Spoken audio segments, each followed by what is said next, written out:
I think you're here. In order? Yeah, Okay. she wanted us in order. 17 or me. And I'm you guys after could you. just go down What's the the steps order? when you're first. You're first. So you guys can just go off the stage when we're you're done. She said when Tina's done, that we'd all three just go. Oh, okay, you're gonna wait Yeah, till that's what Tina's done. Teresa wanted us to do. Oh, So. so we're waiting. So is that you two, or you get to exit? I'm probably going to go down and then come back. I don't want to miss this. Right up here. Yeah, you can't really see from up here, can you? Yeah. Yeah. I would say you might as well just leave after you give your After we give Okay. our yeah, merch, there's just no use take sitting off. up here. Okay. You just see these poor people on the State of the Union and you're focusing on them. And they have these like faces right there. And they smile and laugh and go.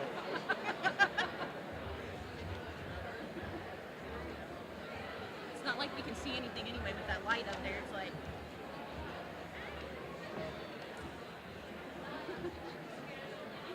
I think there's only like 3 people left in our office to help our student workers answer phones. Like everybody else is here or in a Everyone meeting. can see you, right? Yeah, evidently they're all right front row right up there. Good afternoon.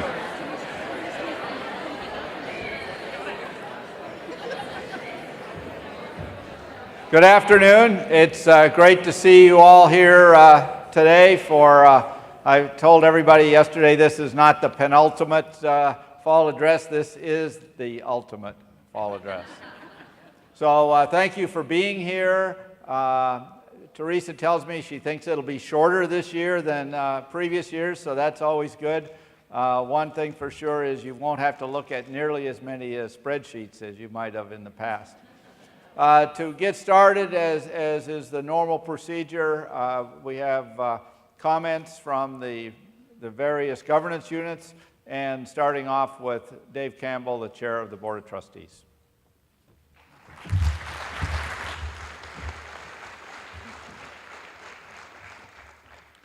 Thanks, Dan. I want to welcome all of you on behalf of the Board of Trustees to what we think is Dan's last President's Address. I want to thank Dan and Cherie for their service and leadership to Indiana State. Together, they have made our university a better place to work, a better place to learn, and a better place to serve. Not only has our university benefited from their service, but their presence and contributions to the community have been strongly felt. Dan is a true servant leader. I know some of you have remarked to me on the demands he's placed on faculty, staff, and students. But no one works harder than Dan, and no one works longer than Dan on behalf of Indiana State. He has spearheaded and monitored our strategic planning initiatives, and I was told by a colleague at another institution that Indiana State has the largest spreadsheet department of any public university in the state of Indiana. However, tying goals to strategic objectives, benchmarking those objectives, measuring our progress, keeping responsible people accountable, and being transparent and publicizing our results has led to our considerable success. And this all happened after we changed the colors on the dashboard to blue for success. And he has done all of this collegially with a demonstrated ability to listen. He's certainly been an outstanding president. But he hasn't done it alone. Cherie is our cherished First Lady. She has engaged our students, faculty, staff, alumni, donors, and the community in a remarkable fashion, and she's brought a sense of grace to Indiana State that will be missed. Now, it's with some reluctance that the board is currently engaged in a search for our next president. The preferred application deadline has closed, and we have an outstanding pool of applicants. The search committee meets next week to select those applicants who will be invited to interview with the committee in early October. From those candidates, 3 or 4 will be invited back to campus for interviews and open forums with students, faculty, staff, alumni, and community leaders. and we expect to announce our next president before Thanksgiving. But finally, let me again express the board's and my personal thanks to Jan and Cherie for their outstanding leadership.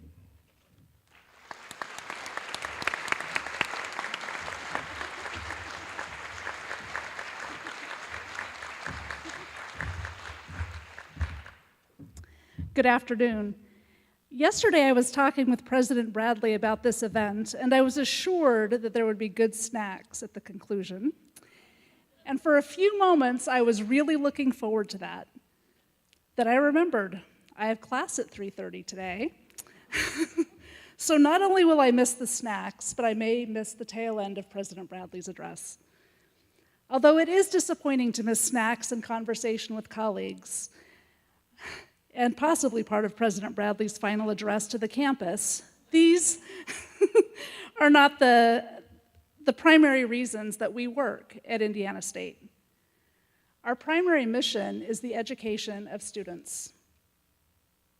As faculty, we have the incredible privilege of helping students learn the disciplines that we love and sharing our excitement and passion for that discipline. We also get to further investigate our disciplines, doing pure and applied research, creating new knowledge, and disseminating the results of our inquiry. This inquiry helps us in our teaching, as we are living embodiments of what it means to be a lifelong learner. That's one of the things I love most about being a faculty member. Finally, we also have the responsibility to serve our institution and our communities, local, state, national, and professional. I am very proud of our faculty and staff here at Indiana State University, and we work hard, we work effectively, and I'm looking forward to a wonderful year. And while I know this will not cause anyone else's heart to beat faster, in less than an hour, I get to meet with my abstract algebra students and help them make connections between structures of groups, how this connects with identifying group isomorphisms. Thank you.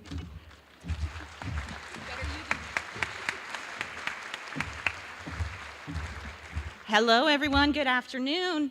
I'm not sure about the whole picture thing up there. I think I'm a little bit more disturbed by it than watching the It movie this weekend. It's kind of weird. My name is Beth Phillips. I am the staff council chair for this year. And when I'm not doing the staff council chair duties, you will find me in the Office of Registration and Records. During the time that I've been on staff council, I've heard the phrase, what is staff council and what do you do? Well, the short version is we're an advocate for the staff. Our mission is to enhance the working environment for staff within Indiana State and their surrounding communities. We work to increase the sense of identity, recognition, and value of staff, as well as identify concerns relating to staff and work to seek solutions. We also support the university's mission by promoting community engagement for staff. But in order to fulfill this mission, we need to hear from you. Whether it's an issue you need help resolving, a fundraiser, or an activity you need to get the word out about, we're here for you. This past year, under the great guidance of the incomparable Roxanne Torrance, we had a very busy year participating in campus activities like Earth Day and the Wellness Bash. We also hosted various fundraisers that generated over $2,500 that both benefited the United Way and our Staff Council Scholarship Fund. Our commitment to the United Way will continue this year as we will be hosting a murder mystery event on November 8th. You will be seeing more details to come. Several of our members have signed up to volunteer for the Wabash Valley's Junior Achievement Let's Get Real program next week. For those of you that don't know about the program, it teaches financial responsibilities to 8th grade students in the Valley. Let me tell you, there's nothing like seeing the face of a kid when you tell them they're now 28 years old with a job, married, and have 3 children, and now they get to learn about the bills they have to pay. We'll also be participating in the homecoming parade, so if you see us, give us a shout. We'll make sure you get some candy.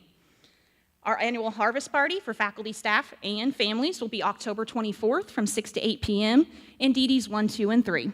We hope that you can join us for some food and fun. I want to say thank to all of you that have supported Staff Council. We cannot do what we do without you. Just a reminder, you don't have to be on Staff Council to be on one of our committees. We're always looking for new people and new ideas. If you would like more information on the committees, you can visit our website or see one of your council reps If you're not sure who they are, those are on our website as well. Our meetings are held on the second Thursday of each month from 10:30 to 12:30. Just an FYI, our September meeting is tomorrow in DD3 for anyone that wants to attend. And last but certainly not least, on behalf of council members past and present, I would like to thank Will Downs and President Bradley for their wisdom, support, and dedication to Staff Council. We appreciate all that you have done for us throughout the years. Thank you.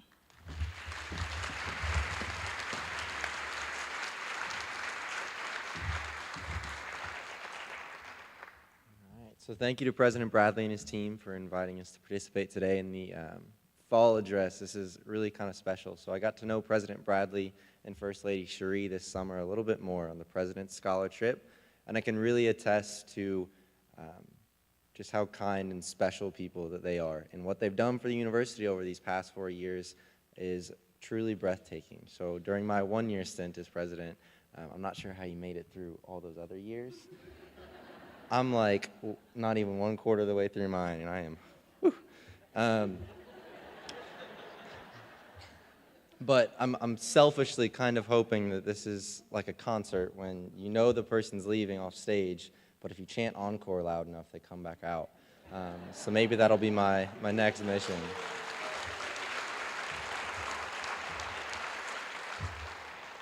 So over the past 4 months, since the election, since I took office, my vice president and I, Justin Otino, we've worked tirelessly to match the enthusiasm and progress that President Bradley has shown throughout his tenure here at Indiana State.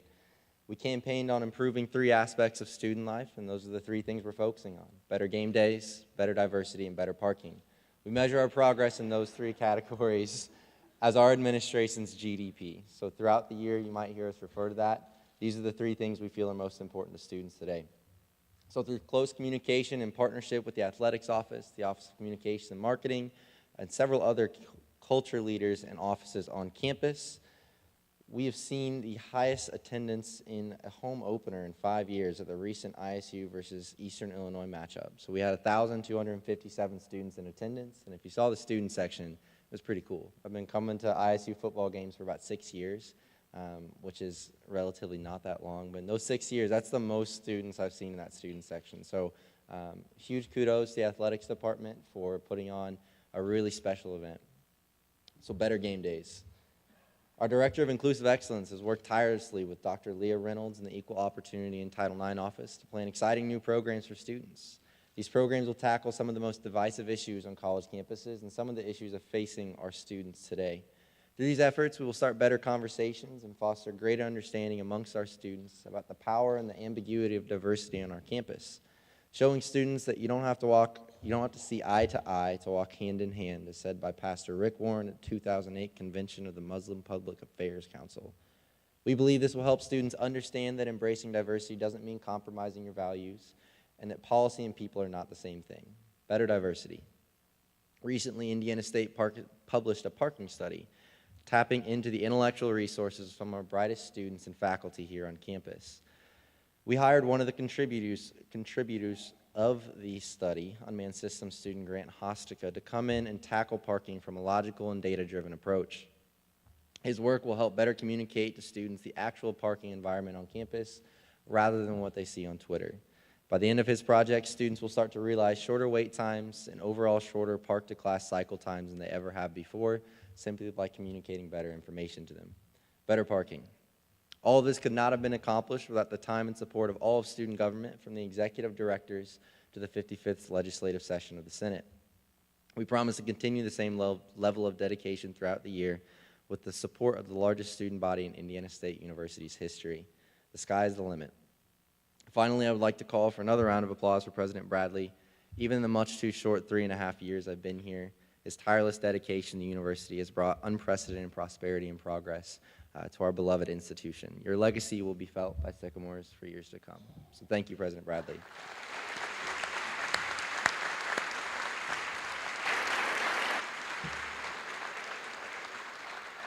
So on one final note, if anyone ever wants to talk about student government, if your office has an opportunity or you feel an opportunity for students, feel free to talk to me. My email is on our webpage, and we're on the 6th floor of HMSU. We love partnering with other organizations on campus and other offices to help improve student life for all of our students. Thanks.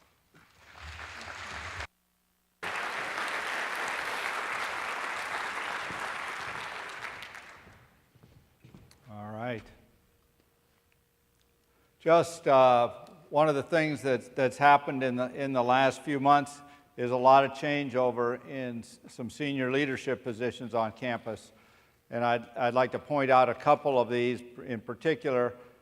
Cynthia Powers is our new alumni trustee. Cynthia is from Valparaiso, has been active in the Alumni Association for a long time and will do a great job. And Andrew Case is our new student trustee. Andrew is a junior, I believe, majoring in communications, and I look forward to working with Andrew as well.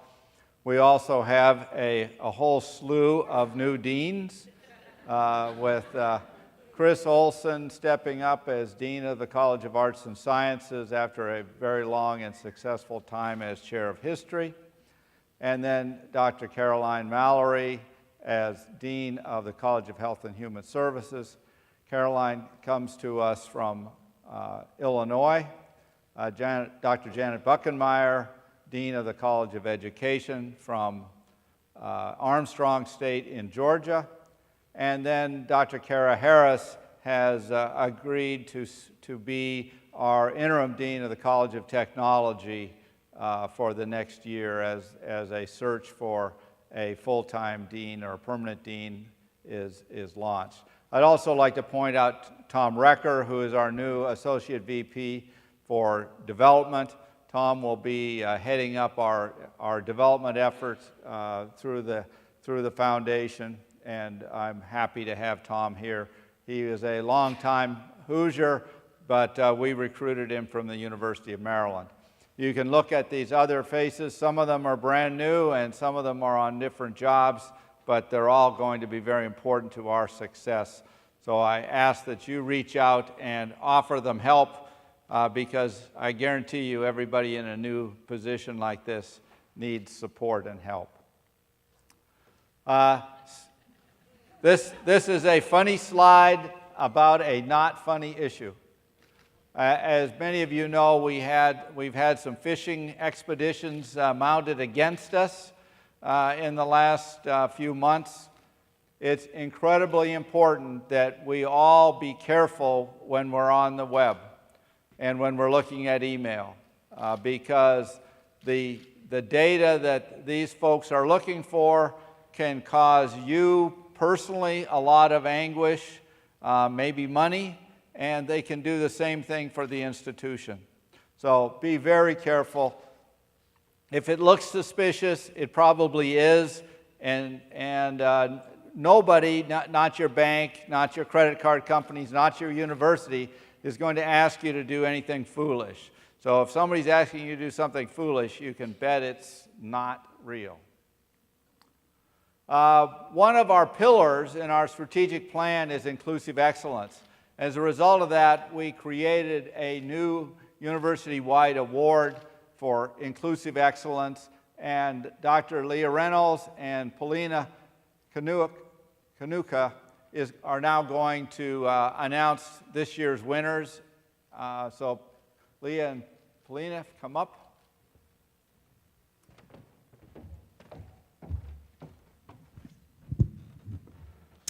Good afternoon. I am Leah Reynolds. I serve as the Associate Vice President for Inclusive Excellence, and it's truly an honor to be able to present the inaugural Inclusive Excellence Awards.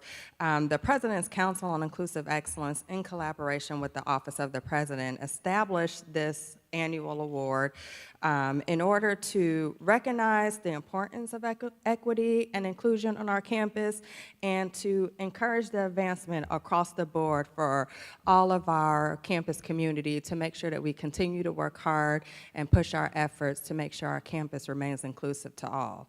So without that being said, I want to talk about there's 4 categories. Since this is the inaugural award, we are offering 2 in one of the categories, but there's a student category, a faculty and staff category, a student organization category, and an administrative and academic unit category. So without further ado, we'll introduce the recipient for the student category, who is Kirk Moore. So please join me in giving him an applause. Kirk, you can please come up to the stage.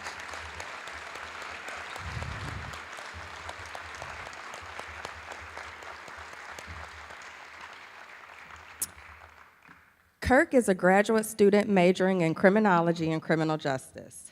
Originally from Ghana, Kirk came to Indiana State University in hopes of making an impact, and an impact he has truly made. This was rehearsed. Since coming to ISU, Kirk has been involved in the recruitment efforts of students from China and Croatia. He has assisted the Department of CGE in their efforts of ensuring success and integration for all international students, and has instructed a highly popular drumming program organized by the Community School of Arts. Kirk's contributions are not just limited to community and campus engagement. He recently presented at the 9th International Conference of Faculty of Education and Rehabilitation Sciences, organized by the University of Zagreb in Croatia. His involvement and engagement at this conference was instrumental in the successful recruitment of students from the University of Zagreb to ISU's graduate programs.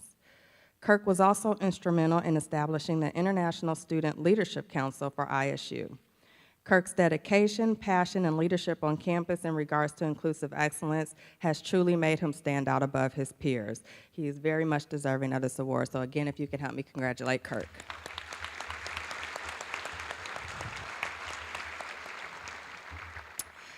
Our first recipient in the faculty staff category is Jennifer Christian.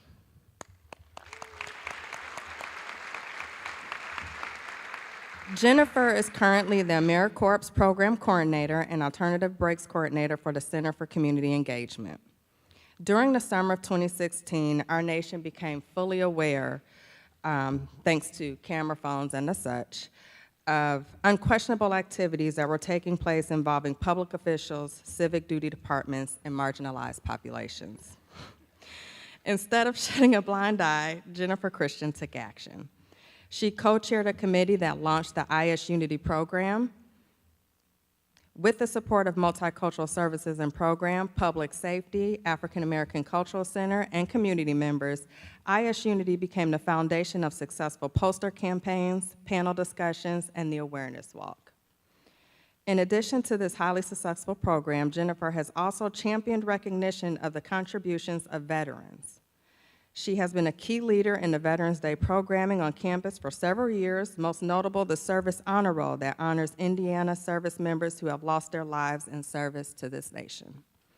Her passion and dedication for inclusive excellence has gone beyond ISU campus, as she has served in the leadership role with the Vigo County Homeless Coalition for many years. Jennifer Christian shows by her walk, her talk, her actions that she is a true champion for inclusive excellence. Thank you, Jennifer.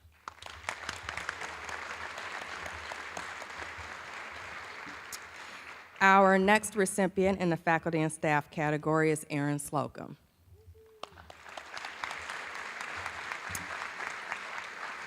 Erin currently serves as the 21st Century Scholars Coordinator at ISU. Erin has made a tremendous impact in changing the lives of many of our students. He founded and created the Multicultural Men and Multicultural Women Achieving Scholars. Oh, I lost my spot. Achieving Scholarship, Living, Learning, Community, and Residential Life. He serves as a mentor to various students of color across the campus. Most notable is his dedication to serving as a mentor for two specific groups.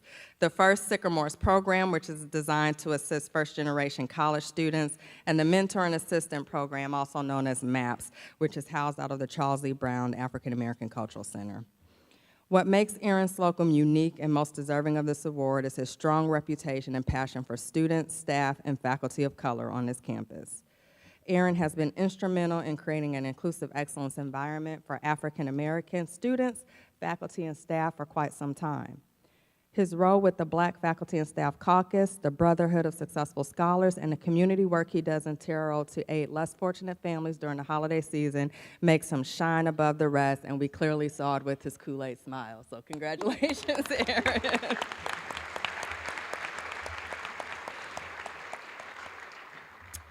In our student organization, we would like to recognize Spectrum. I'm not sure if a member, oh, wonderful. Let's give Spectrum, the student organization, a hand. Founded in 2009, Spectrum is a student organization on campus that endeavors to be a place for safety and confidentiality for all who fall somewhere along the spectrum of gender and sexual diversity, as well as allies. Spectrum has been highly successful with educating the campus community on issues related to the LGBTQ community. Throughout the year, they have conducted numerous classroom presentations, many programs such as the Mr. and Miss Spectrum Drag Show, Day of Silence, and Second Chance Prom. In addition to these efforts, Spectrum was instrumental in ISU's participation in the Midwest Bisexual, Lesbian, Gay, Transgender Ally College Conference that was held in Chicago, Illinois, where they coordinated a group of 20 ISU student participation this past year. Partnering with the Multicultural Services and Program Office, Spectrum has facilitated dozens of Sycamore Safe Zone trainings. With record-breaking attendance in their general meetings, it is quite evident that Spectrum is making a positive impact on our campus when it comes to inclusive excellence. Thank you.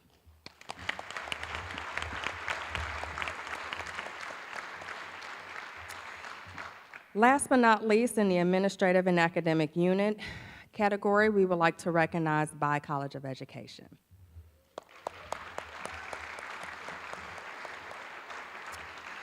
The Bi College of Education has been a leader on the issue of diversity and inclusion dating back to 1999 when they drafted their first college diversity plan. Since then, they have developed diversity task forces, summits, cultural audits, and strategic planning for their entire college.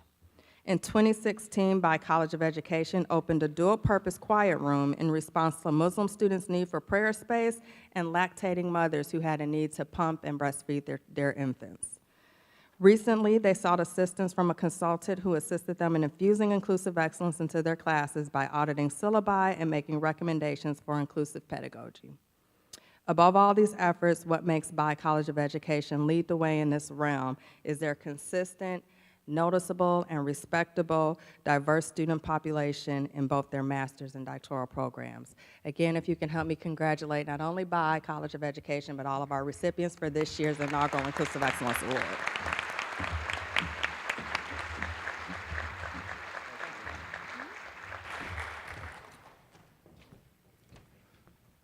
Thank you, Leah and Paulina, and again, congratulations to our award winners. We had a record-breaking enrollment once again this fall. So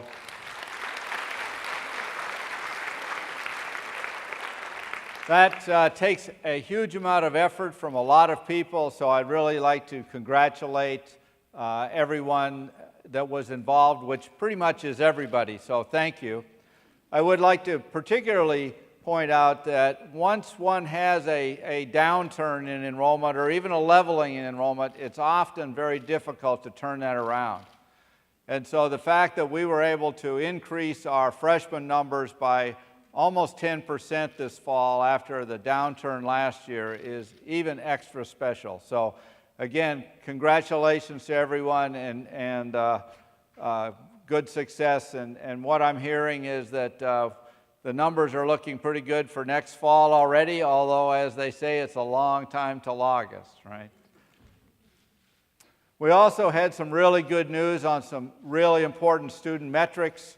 If you look at the red line, that's our first-year retention number, our sophomore return rate, and it had been in decline for more than a decade. But we turned it around in 2011. And this year we were up to almost 68%, which is the highest in a decade. So those are really important numbers because those are real people behind that.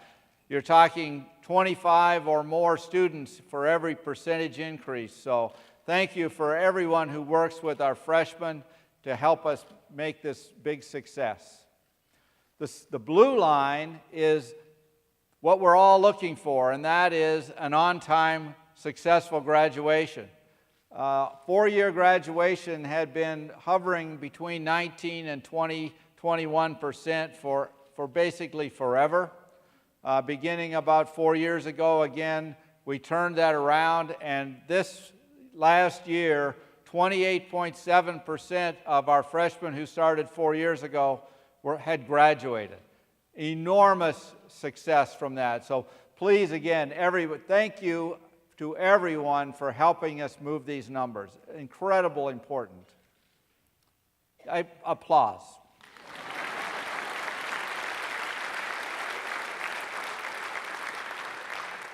It's really easy to see how it's important to those students that they made it back for their sophomore year and they made it for their four-year graduation. But let me put it in a different way. This is performance funding for the last 4 bienniums from the Commission for Higher Education.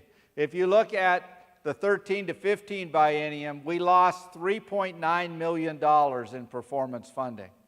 If you look at the 15-17 biennium, we lost $1.4 million in performance funding. And this last year, in 17-19 biennium, we've lost $400,000. As we project today, if there are no changes made a year from now, we will be about $1.9 million to the positive. So clearly it's taken us a long time, but we've made good progress, and it's going to pay off for us now and into the future. So performance is important not only for the success of our students, but truly for the success of our university. Inclusive excellence is, as I mentioned a few minutes ago, an important pillar for the university. So one of the master's programs came to me a few days ago and pointed out that they have more than 50% of their students are African Americans. And I thought that was pretty remarkable. So had a big round of applause for the SAHI program.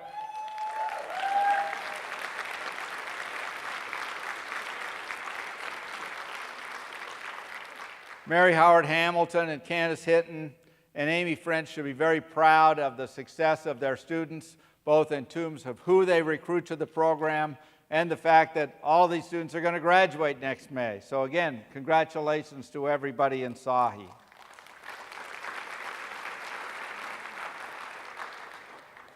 Using the Washington Monthly's rankings of universities for service, Pillars.com has ranked us number 1 in Indiana and number 8 nationally in terms of graduating students who are altruistic.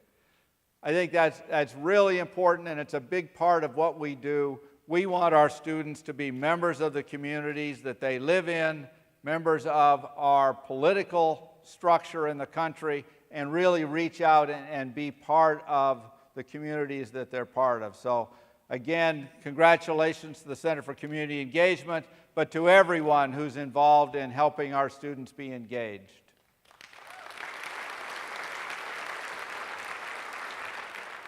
As Cherie points out to me often, she's lived in a construction zone for the last 17 years. So let me give you an update of where we are on construction. Cromwell Hall reopened last month. Somewhere in the neighborhood of 375, 400 students. It's the third of the Sycamore Towers to be renovated.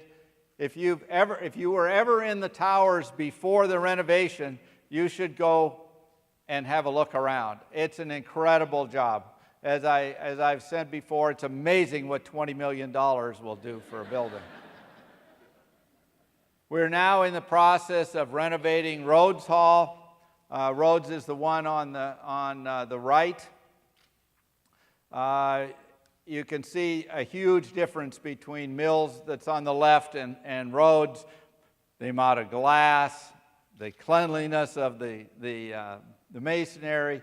It will be ready for next fall, and we will be done with our 10-year renewal of our residence hall projects. As it is today, no one lives in an ISU residence hall that's not air-conditioned. No one lives in a high-rise on ISU campus that's not sprinkled. So huge improvements in our residence halls. So thank you to facilities for all the work you've done to make that possible.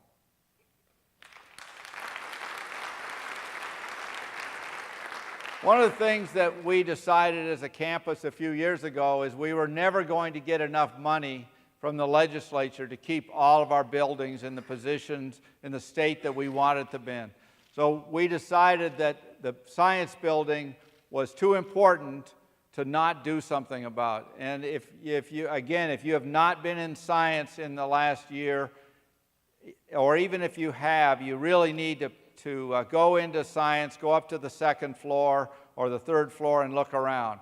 What facilities was able to do in terms of improving this building with reasonably small amounts of money is amazing.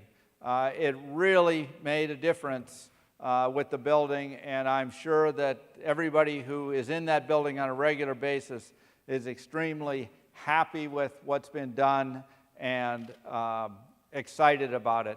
Next summer, we'll finish that job with the basement and the stair towers and the entrances to the building. So it's going to be hopefully all completed by August of next year. We dedicated the Reese Kepner Faculty Garden this fall. This was a donation from Ray and Cindy Kepner and their family to commemorate Ray's grandfather,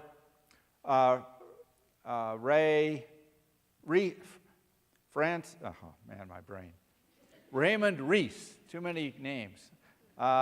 Ray's grandfather, Raymond Reese, was a history professor here from, I think, about 1930 to the late 50s. Then his mother joined the faculty in the library, Frances Kepner, and worked in the library for over 20 years. Ray himself was about a 1975 graduate. His grandfather actually was a student here. I think he graduated in something like 1910. So he was there for the dedication of Normal Hall when it first was opened. It's a wonderful site. It's really dedicated to all the faculty, not just to Ray Reese and Frances Kepner, and all that they've done for our students over 150 years. If you haven't driven up US 41 going north towards the overpass and seen what's going on there with the addition on the Health and Human Services building, you really should. It's an enormous change to the western view of the campus. We expect to open this building in January for students and classes. Dedication is set for December 15th. That'll be the end of phase one of a $64 million project. Then we'll start on phase two, which is the interior of the arena building north of the pool. That's about an 18-month project. So phase two will be completed in time for classes in 2019. I took a tour last week. It's going to be incredible. I almost like to come back and be the dean of HHS. But don't worry, Caroline, I'm not going to do it. We also had some improvements in what was once called the weight room. We now are much better. We call it the Sports Performance Center. Where's Sherrard? He's not here today, I guess. Oh, he's back there. Yeah, we're getting pretty high-toned in ISU Athletics Sports Performance Center. It's basically our wellness area for our athletes, but it's also a nutrition center, so we can make sure that our athletes are getting enough to eat. It's been greatly supported by our boosters. It's really a wonderful facility. I'm sure Sherrard would be happy to show it to you. We also have done some work on our indoor training facility that's over just south of the track. The track team is being displaced from the North Gym in the arena for most of 2018, so they needed a place to practice starts and other things.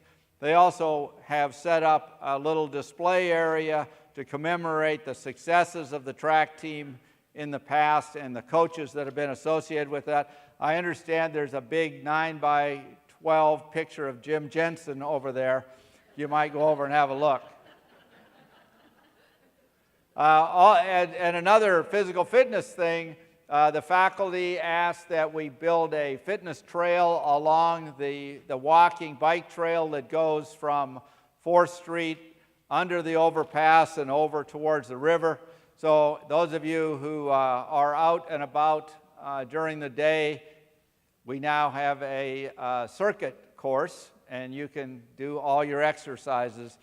But my guess is the Phys Ed 101 students will probably take precedent. So if you don't feel like pushing them out of the way, you can just eat lunch. Our next project is the Fine Arts and Commerce Building, dedicated in 1940 by First Lady Eleanor Roosevelt. It looks like it was dedicated by Eleanor Roosevelt. This is a $15 million project that will really bring this building up to modern standards. It probably won't be quite as dramatic as what happened in Normal Hall, but it'll make a huge difference, allow this building to be much more functional than it has been for the last 30, 40 years probably. The plan is to get the design done, working with the faculty in music and art and the Community School for the Arts over the next 6-8 months, and then begin construction in May. Those that are housed in the Fine Arts Building currently will be in the nursing building for the course of the remodel. Nursing and social work will move over to the new HHS building in January. This is the old Icon building. It isn't ours, but it kind of looks like it should be ours. But they're spending $25 million of their own money, and it's going to be a great addition to the area around the track.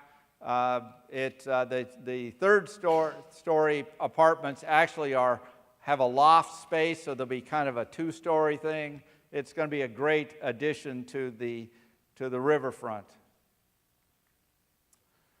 Switching gears, I would like to thank all of you and the committee that led the faculty staff campaign for the foundation.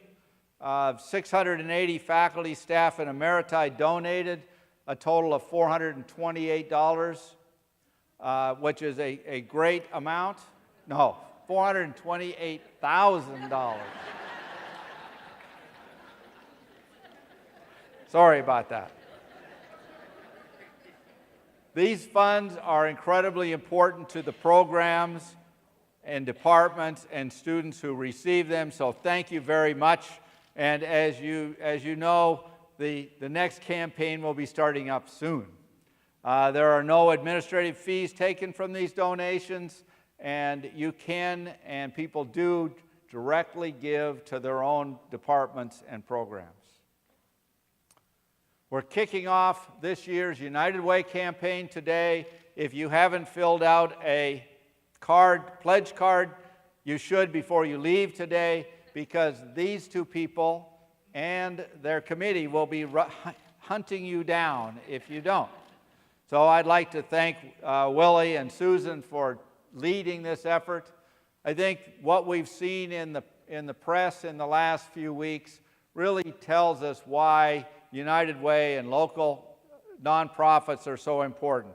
With Irma and Harvey. The folks in Texas and Louisiana and Florida and Georgia really are going to depend on those local charities to help them. That could happen here. You know, and many of us remember 2008 when something smaller but probably just as devastating to the people who were impacted did happen here. Okay, moving on to our new strategic plan, there's more to blue. Let me emphasize to start with that this is our strategic plan, your strategic plan. We developed it together. We've set up the benchmarks together. We've set up the initiatives together. It's your strategic plan. Its success in the future will depend on you wanting it to be successful. We have a great mission statement. It's probably the best mission statement that I've ever seen for a university. And I say that in all seriousness. If North Central or Higher Learning Commission, when they come in 2021, thank goodness it's 2021. That was probably one of the best days of my presidency, when I get a letter from the Higher Learning Commission that says, "You've passed and we'll see you in 2021. That was a good day. We have an important vision inspired by a shared commitment to improving our communities and inclusive excellence. Indiana State University will be known nationally for community engagement, experiential learning, and career readiness. We've got a vision that we've spent a decade or more working on and being successful at moving towards. We have some great core values: diversity, inclusion, equity, scholarship, and excellence. All of these words are important to us, and they're important to the institution, they're important to our students. And of course, you have to have a visual. So we have a mission that is our foundation, we have a vision that's the roof above us, and we have our pillars that hold it together. So experiential learning, community engagement, career readiness, and inclusive excellence. So using our mission, vision, and values, we developed 6 goals. They're very similar to the goals that we had in the old strategic plan, but they're nuanced, they're different, and it will take continued work to be successful. So our first one is student success. We want to increase the number of students who enroll and earn degrees. I think there are a couple of initiatives with Goal 1 I'd like to highlight today. First is we're planning to transition the honors program to an honors college. I hope that can be completed this fall so that I can be here when we do the honors college. Great work by Greg Beerley and all the faculty that work in the honors area. We've grown the honors program dramatically over the last few years, and it deserves to now be an honors college. The third initiative is to expand degree completion. Degree completion is incredibly important to our students, and as I pointed out a few minutes ago, it's incredibly important to our budget. We need to do more to make it happen. One of the ways that we're going to work on making it happen is through an initiative called 15 to Finish. This is a national program that encourages students to take 15 credits, because if you take 120 and divide by 8, you get 15. So if they're going to actually finish in 4 years, they've got to average 30 credits a year. 21st Century Scholars, thanks to some changes made, that was facetious, by the legislature, have been required to take 15 credits a semester or 30 credits a year for about 5 years now. And if you look at the blue line, that's our 21st Century Scholar freshmen. They've gone from something less than 20% of them completing 30 credit hours in a year to almost 50%. We still are working on the sophomores, juniors, and seniors, but even the sophomores, juniors, and seniors have seen success. So our University College in particular has made great strides in getting our freshmen 21st Century Scholars to take enough credits that they retain their eligibility. And this diagram is in part responsible for why we've gone from 20% four-year graduation to 28% four-year graduation. I'd like to not to be negative, but this is a graph for our students who get scholarships from the institution. If we can demand that our 21st Century Scholars take 15 credits a semester and 30 credits a year, we need to be asking more from our scholarship students. It's good for them, it's good for the university. And it can't be solved just in University College. You can see they actually take more credits are more successful in taking credits in their freshman year than they are later on. So we need all of the colleges, all the programs to step up and start encouraging their students to take more credits. There's actually some pretty good data nationally that says students are more successful when they take 15 credits in terms of being retained in school and getting better grades. So, goal 2, experiential learning and career readiness. We want to engage all students in applying the knowledge and skills learned in the classroom to real-life experiences. We made a decision as an institution that we were going to embed career readiness into the curriculum. We've made some progress in that already. There'll be more of that to come over the course of the next year or so. We're also trying to make sure that we as an institution, with the thousands of students that we hire, that we actually treat them like employees.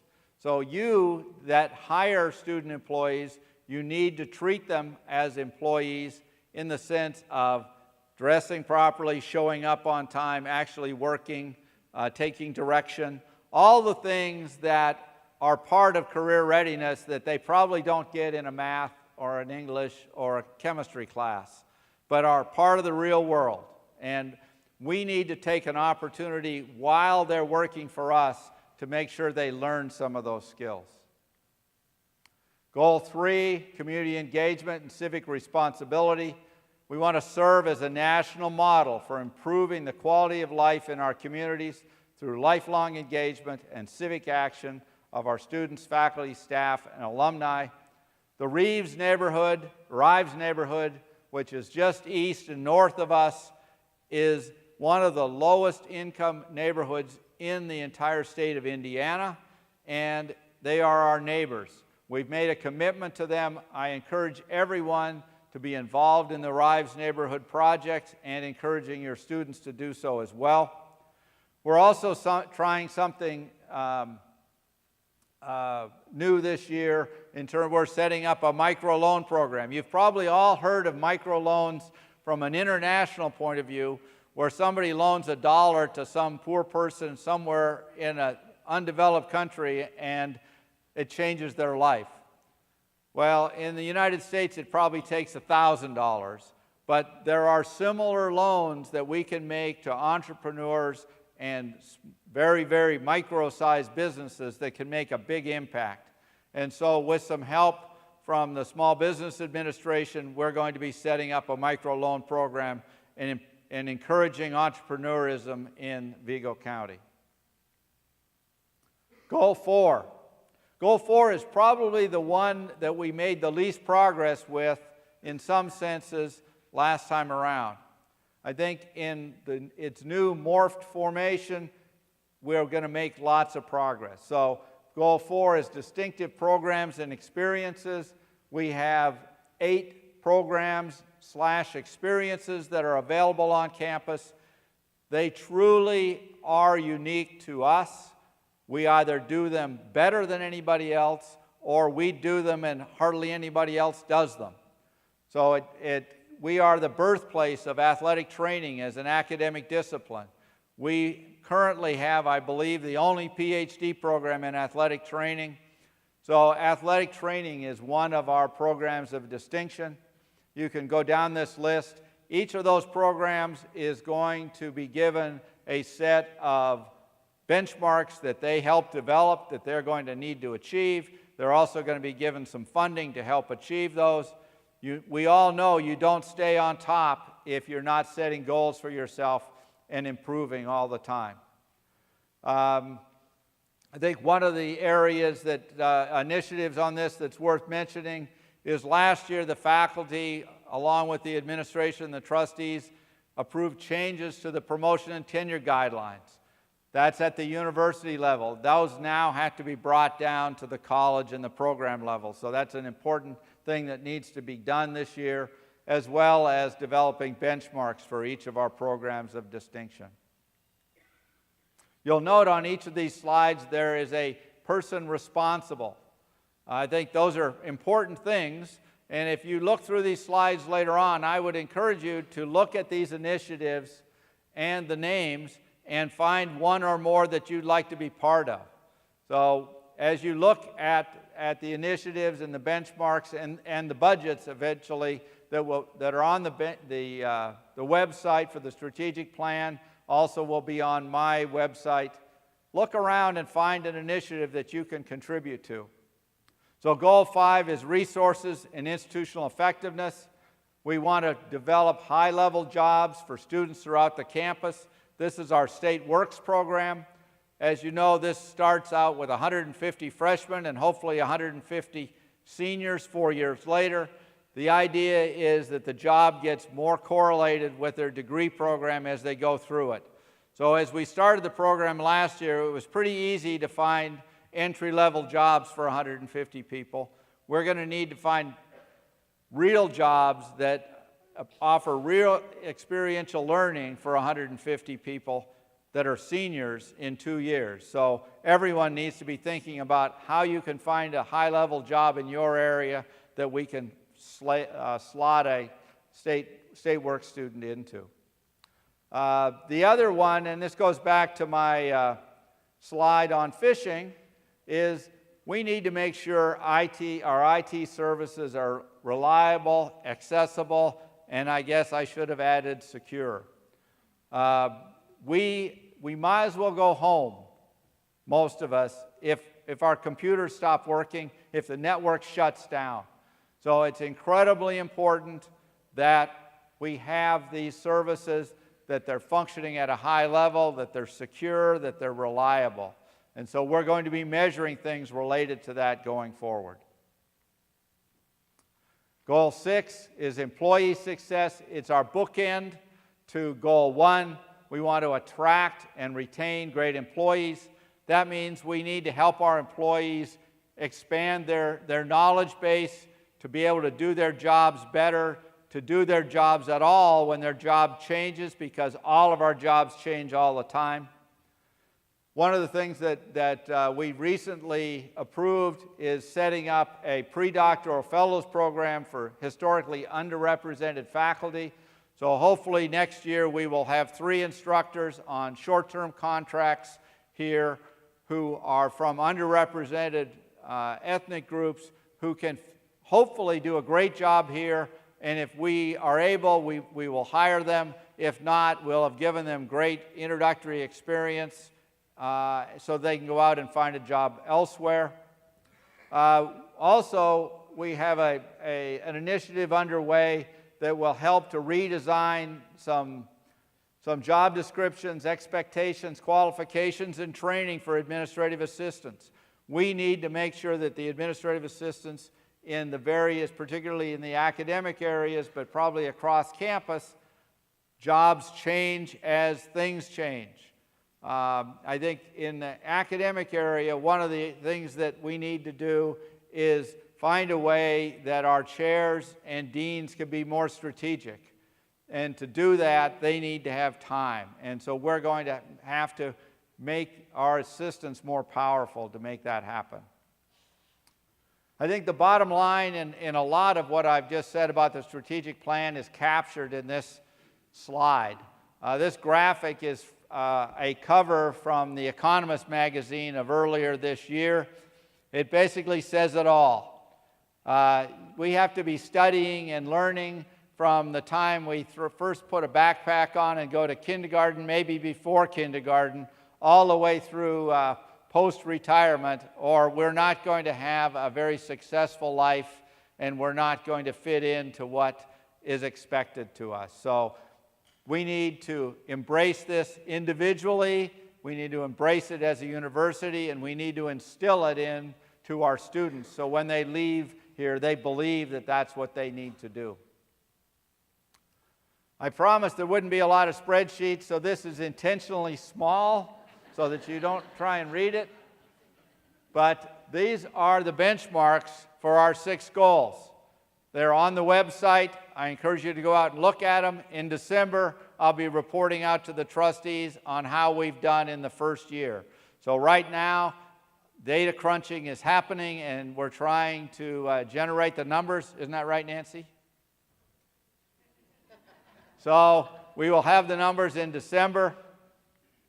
It's hard to make some of these numbers change without support. So in the last week or so, decisions were made on budgets. For the most part, people got most of what they asked for. This year, we'll be spending $5 million on strategic initiatives. About $3.5 million of that comes from various sources, some of it from grants, some of it from base funding, and then about $1.4 million comes from one-time dollars. So we've made a great job in terms of finding funding for our initiatives, and we need to be able to continue to do that to be successful. Final thing, kind of switching gears, I thought as a final thing I would tell you a little bit about the people, or some of the people on campus that I look for as role models. So there's, what, a dozen here? There are probably another several dozen that I could name, but these are people who do great work. When the university has a need, they step forward and do it, and they do it with good humor. So I would ask that all of you try to emulate these people. I know most of you do already, but that's how we will make progress as an institution. If we all do great work, we step up, and we do it with good humor. I would like to point out that my cabinet meets that criteria most of the time. Every once in a while, they're kind of mean to me, but most of the time they fit that mark. I would also like to say that the staff in the President's office, whether it's setting up today's event or the event last Friday night or the event tonight at Condit House, do a great job. So thank you very much, everybody in the President's office. It's great to work with you all. I would be remiss, however, if I didn't talk about my number one hero, the person who really helps me every day. Cherie, would you come up here, please? As everybody here I know understands, Cherie is definitely my balance. She is the person who reaches out and says hello and smiles when I'm thinking about something else, and does all the people skill things that I sometimes don't do well at. So thank you very much, Cherie.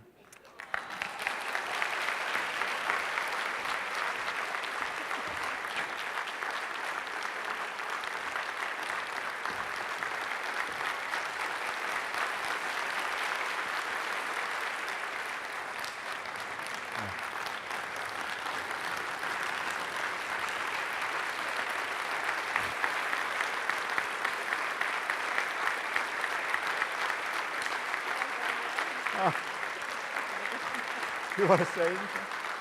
Okay. She says thank you, but she doesn't want to say anything else. But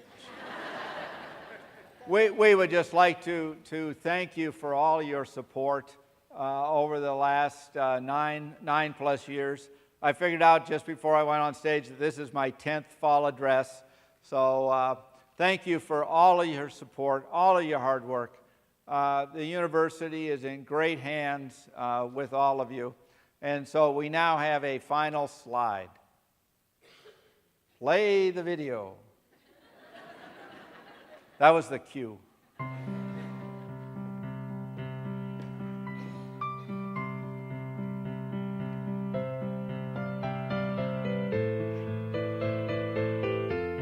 These are a group of pictures from over the 10 years from various places.